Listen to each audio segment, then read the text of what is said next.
Hola a todo el mundo que está al otro lado, soy Carmen Santamaría y un día más os voy a acompañar en este podcast de la Fundación Arango Lara, Si Late Importa. Ya sabéis, un podcast dedicado a la divulgación sobre todo de las enfermedades raras infantiles, un podcast necesario para que la gente al otro lado pueda entender lo que es vivir con este tipo de problemas que, pues si bien es cierto que la estadística nos dice que es poquita gente, cuando te toca a ti la magnitud desde luego es infinita. Y para eso tenemos hoy a una invitada de excepción, tenemos a Ivana. ¿Qué tal? Buenas. Buenas tardes. No he querido decir tu apellido, pero si lo quieres decir tú. Ivana Ruiz de Gordejuela. Claro, a mí se me hacía muchísima cuesta arriba decirlo sin leerlo, digo casi que te presentes tú. Bueno, bienvenida a este podcast, bienvenida una mamá de Pablo. Y bueno, hay veces que las historias, algunas en este podcast hemos tenido con un final más feliz, otras lamentablemente menos. En este caso tenemos una historia un poco con final no el que nos hubiera gustado. Sin embargo, y este es el objetivo, ¿no? Ojalá y con lo que vas a contar hoy aquí, pues el caso de Pablo empieza a ser totalmente una excepción y tu historia, igual que la de Laura, el sueño de Vicky, nos valga para que, digamos que esas pérdidas sumen a que las investigaciones avancen y podamos cada vez ayudar a más niños. Tú eres, no sé si la presidenta de la asociación. No. ¿Qué es lo que eres de la asociación Asión? Dentro de ¿La responsable? Soy la secretaria de la junta directiva. Vale. Junta que está compuesta principalmente por padres afectados y no necesariamente, porque hay gente que empezó o sigue siendo voluntaria y además pues dedica su tiempo a esta asociación. Vale. Que bueno, pues es un trabajo pues realmente bonito. Yo considero que al final los padres que estamos implicados pues pensamos en aquellas familias que necesitan también la ayuda que nosotros recibimos en su momento. Ivana, ¿cómo empezó todo? Cuéntanos un poco cómo era Pablo y cómo debutó esta situación. Bueno, pues a finales del año 2020, una vez que había comenzado el curso después de la pandemia. No llegaba a los 3 añitos porque los cumple en febrero. A finales del mes de noviembre, su profesora, que desde aquí un agradecimiento infinito porque... ¿Cómo se llama? Ana, pues la profesora gracias infantil de su cole. Y Ana empezó a llamarnos la atención sobre cosas que veía que no le cuadraban, que a pesar de que Pablo es una persona corpulenta y que a lo mejor pues se podía caer, perder el equilibrio, hay algo que no le cuadraba. Vale. Y después justo del puente de la Constitución pues nos preguntó, oye, ¿qué tal ha pasado el puente? Digo, hombre, pues la verdad que ha estado un poco torpón, se ha estado cayendo, ha perdido el equilibrio, estaba de pie y se caía sin más. Total, que justo en esos días ya igual, la doctora del centro educativo de ellos, que hay un gabinete médico, nos llama y nos dice, mira, tu hijo tiene algo que no te puedo decir qué es, pero necesito que vayáis con él a un centro hospitalario para que lo vean, no a un centro médico, al centro de salud, no, id a un centro hospitalario. Entonces nuestras opciones eran, ¿dónde vamos? Pues, ¿Porque de dónde sois? Nosotros vivimos en Madrid, vale, pero vivimos en el Escorial. Vale. Entonces decidimos La Paz. Podíamos haber elegido el Niño Jesús, pero nos decidimos por La Paz para de la referencia. Gente que no es de Madrid, hospital grado 5 muy grande, totalmente referenciado en cosas pediátricas, o sea, un hospital muy solvente. Entonces nos daba igual uno u otro y nos fuimos a La Paz. Entramos a mediodía del jueves 10 de diciembre y a última hora de la tarde ya nos decían que sabían lo que tenía, que era un tumor. O sea, enseguida. Sí, en la parte posterior de su cabeza, en el cerebelo, y que era lo que le impedía ese equilibrio. Ese mismo día ya se quedó ingresado porque ya consideraron que había que hacer una cirugía urgente.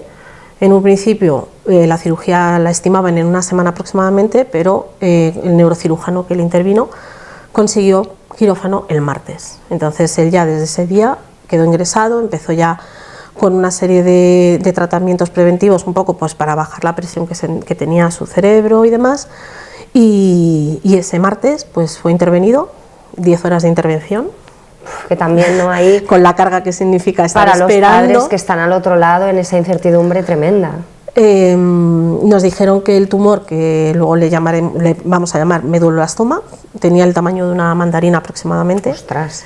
En una cabeza de un niño de 3 años. Entonces yo le miraba y decía, ¿cómo es posible que en esa cabecita quepa una mandarina ocupando el espacio que no debe? Bueno. ¿Y era operable en principio? O sea, sí, ¿era bueno el pronóstico? De hecho, La intervención fue bien porque lo que hicieron fue una resección completa del tumor, con lo cual pintaba bien a nivel de que el tumor había podido ser extirpado en su totalidad. Vale. Y ya durante la intervención se hace un análisis previo de esa masa y ya nos dijeron que era un tumor maligno, porque en principio hasta que no intervinieran y vieran cómo era el tumor no podían determinar que podía ser benigno. Y entonces, pues nada, Pablo estuvo ingresado hasta finales de mes, porque claro, en ese periodo era la recuperación de la intervención de neurocirugía. Claro.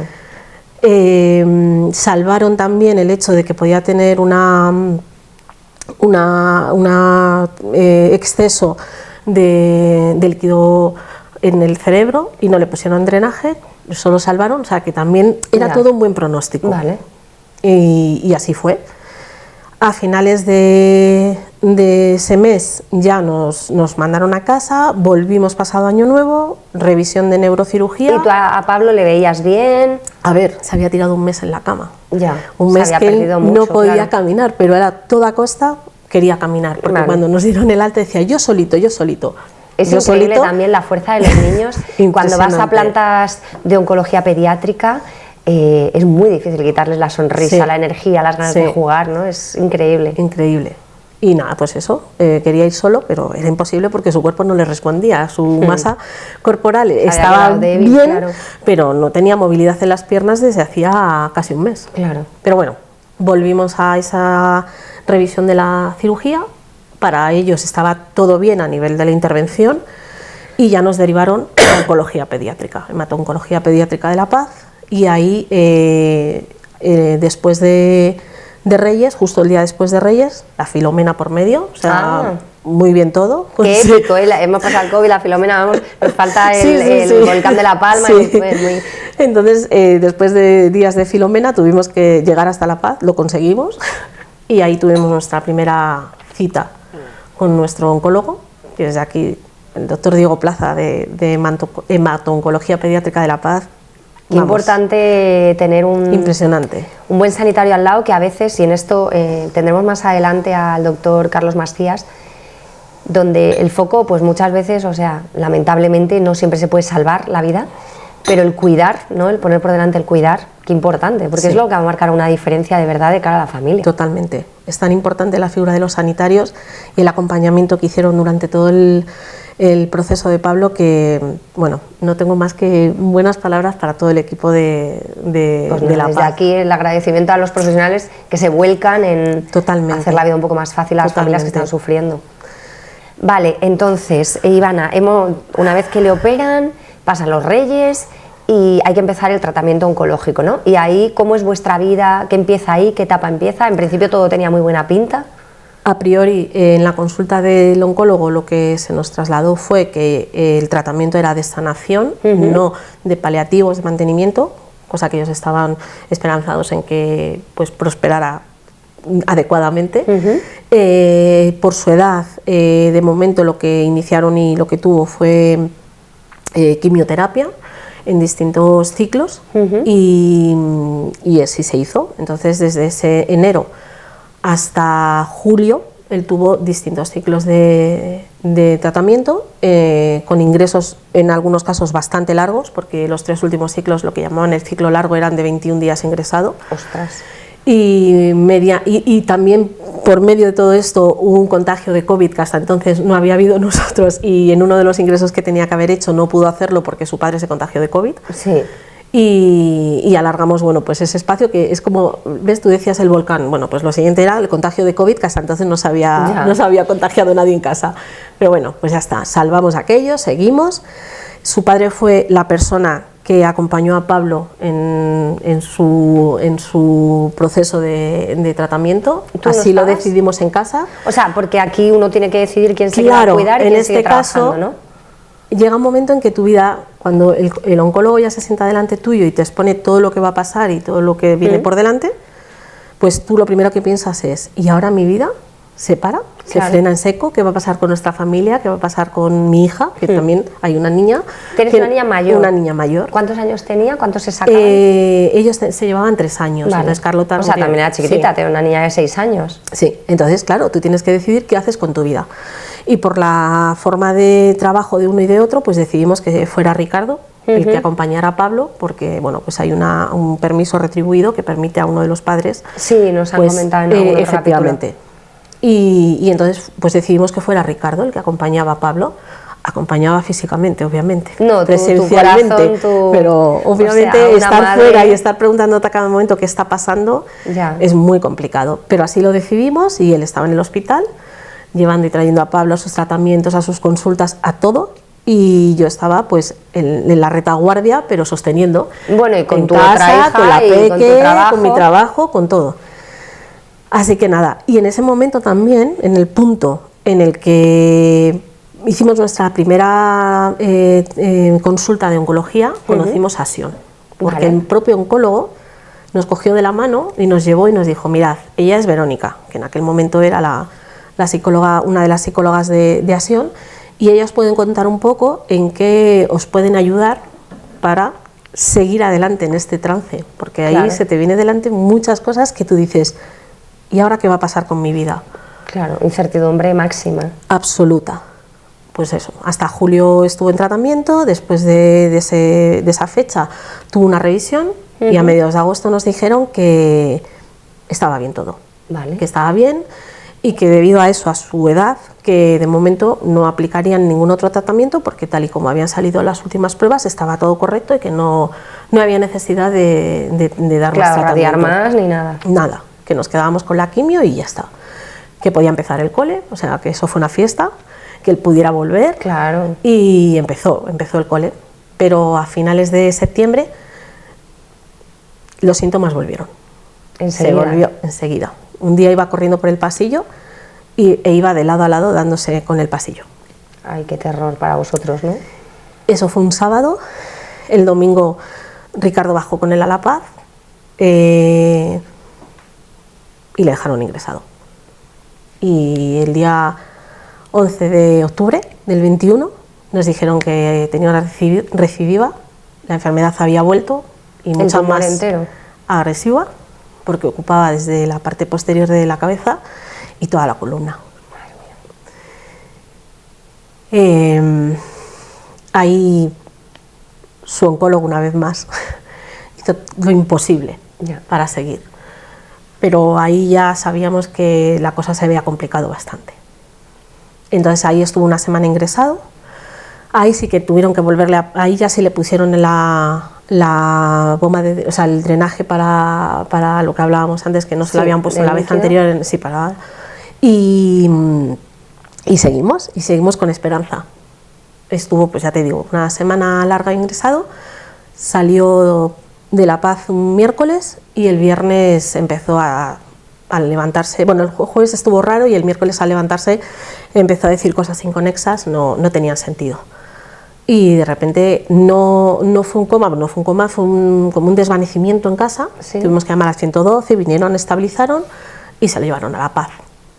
Y ese viernes pues ya nos dijeron que el tumor había avanzado más todavía y que hacía incompatible la vida, que no le permitía la función de respirar de forma autónoma y que nuestro hijo pues estaría el tiempo que el tumor le permitiera. Ese viernes se quedó allí, Eso. nos subieron a planta, por eso os digo que el personal una vez más demostró lo que vale. Ellos conocían a mi marido, por supuesto, porque era el que había estado todo el tiempo. Nos acompañaron de la forma más delicada posible que pudieron hacerlo. Cuidados paliativos estuvo presente todo el tiempo. Y el martes 26 de octubre del 2021, Ay, es mi cumpleaños. a las 5:30 de la mañana, Pablo decidió que su tiempo había terminado y voló. No se me va a olvidar en la vida, porque Entonces, es increíble tu historia. Gracias, de verdad. No, voy a hacer por no unirme a tu emoción, porque si no, no avanzamos. Pero te quiero dar las gracias porque la generosidad de contarlo aquí con No me quiero unir a tu emoción y voy a hacer un esfuerzo grande. A lo mejor nos va a tener que traer Isabel algún Kleenex. Fíjate que hemos hecho muchas entrevistas y yo he logrado no llorar en ninguna, creo, pero me ha tocado mucho que sea mi cumpleaños, porque es la vida hay que celebrarla, y justo ese día tú dejas de celebrar. Entonces ojalá y sigas celebrando, porque en otro sitio está claramente tu hijo. Yo siempre digo que se ha cerrado su ciclo. Él llegó un 26 de Déjalo febrero por allá. y se fue un 26 y pensé, se ha cerrado su ciclo. Totalmente. Y ahí lo único que te queda es seguir y pensar cómo va a ser tu vida a partir de ese momento, porque tienes que seguir por tu familia, pero sobre todo por ti. Y es lo que decidí, seguir también por mí. No, me parece increíble, no porque siempre te pones en el último lugar, ¿no? Como mujer. Ya, pero no solo acompañar, sino continuar, y continuar tú. Y mi forma de continuar en este caso, entre otras muchas cosas, es estar en acción presente y poder ayudar a aquellas familias que lo necesiten, y poder no devolver, porque no es devolver, sino continuar haciendo aquello que hicieron por mí. Pues me parece una misión increíble, y fíjate que podríamos cortar este trozo si quisieras, y si tú quieres lo cortamos. Sin embargo, yo soy muy defensora de que todas las emociones son muy necesarias. Totalmente. Y hoy en día hay como mucha necesidad de mostrar en redes lo bonito, lo comercial, lo que funciona, pero a mí me parece que esto que ha salido es una emoción de dos mujeres madres conectadas, y yo no lo quitaría, honestamente. Si a ti como diva no te importa llorar en público, no. Lo dejamos, porque al final tú llevas años en los que ya has perdido a tu hijo, y esto lo habrás contado muchas veces. Sí. Sin embargo, es muy difícil, ¿no?, superar esto. Entonces, sí, yo acompaño a personas en desarrollo personal, y me parece que cuando surgen lágrimas es porque todavía hay como necesidad de seguir sanando. Claro que sí. Y las lágrimas tienen oxitocina, o sea, tienen ahí todo el cortisol que sale, y si necesitamos más oxitocina, pues se llora lo que haga falta, en público, en privado. Es que nunca he dejado de hacerlo. Cuando me ha salido, Claro. Cuando lo he necesitado, lo he hecho. Y ahora yo creo que estaba tan centrada en pensar en esos pasos que dimos y en eso, Claro. todo lo que pasó esos días, que no es que no me haya querido emocionar, sino que, bueno, simplemente... Es que es muy gordo, es que en realidad es muy gordo lo que ha pasado. Entonces, a día de hoy, ¿qué se puede hacer? O sea, desde Asión, ¿qué hacéis? Y cómo las personas que están aquí viéndonos, porque al final este podcast va de esto, de que queremos dar visibilidad a que esto es una realidad, que esto pasa, que tú un día tienes tu bebé maravilloso de 2 años y de pronto con 4 ya no lo tienes. Y esto nos puede pasar a cualquiera, y no está, es que encima ni siquiera hay una edad, o sea, es que te puede pasar en cualquier momento, no va asociado a la condición económica. Yo siempre digo, el hijo de Ana Obregón no ha podido tener más dinero, y ahí lo tienes. Entonces, a cualquiera le puede tocar. Sí. Entonces, ¿qué se puede hacer desde esa asociación? Porque hay como distintas herramientas. Sí, a ver, ASEN es la Asociación Infantil de Oncología en Madrid. Vale. E igual que está presente en Madrid, hay diferentes asociaciones con sus nombres propios repartidos a lo largo de todo el territorio, y que confluyen en la Federación Española de Niños con Cáncer, y en la que se aglutinan todas estas diferentes asociaciones, pero en concreto en ASION lo que hacemos es dar, pues el lema es familias que ayudan a familias, en distintas formas y maneras. ASION facilita muchísimos servicios a las familias, no solo de Madrid, sino acoge a familias que vienen fuera de Madrid y necesitan tratamiento en uno de los hospitales en uno de los 4 hospitales de referencia que tiene la comunidad, porque la Comunidad de Madrid es referencia para muchos tratamientos de oncología. Y en el caso de ASION, pues por ejemplo, servicios que se le pueden dar a las familias que vienen de fuera son pisos que les permiten fenomenal. Alojarse, porque al final esta enfermedad merma muchísimo. Claro, si eres de fuera es muy complicado. Entonces vienes de fuera, vienes con el único fin de que tu hijo esté bien, del bienestar de tu hijo, pero también del bienestar de las familias. Entonces hay 4 pisos que ofrecemos a las familias de forma gratuita para que puedan alojarse y puedan acudir a los hospitales a recibir el tratamiento su hijo. ¿Qué más? Pues dan un apoyo fundamental para mí, que en mi caso fue uno de los que he recibido, mi hijo recibió en su momento, que es todo el tema de terapias, de rehabilitación, de psicología. Además, claro, eso es carísimo. Sí, claro, es que esas terapias son unas terapias de verdad muy elevadas y nosotros las recibimos de forma gratuita por parte de la asociación. Entonces, estos recursos también necesitan de un ingreso que vamos pues rascando de aquí y de allí para conseguirlo y poder seguir ofreciendo todos los servicios que se pueden a las familias.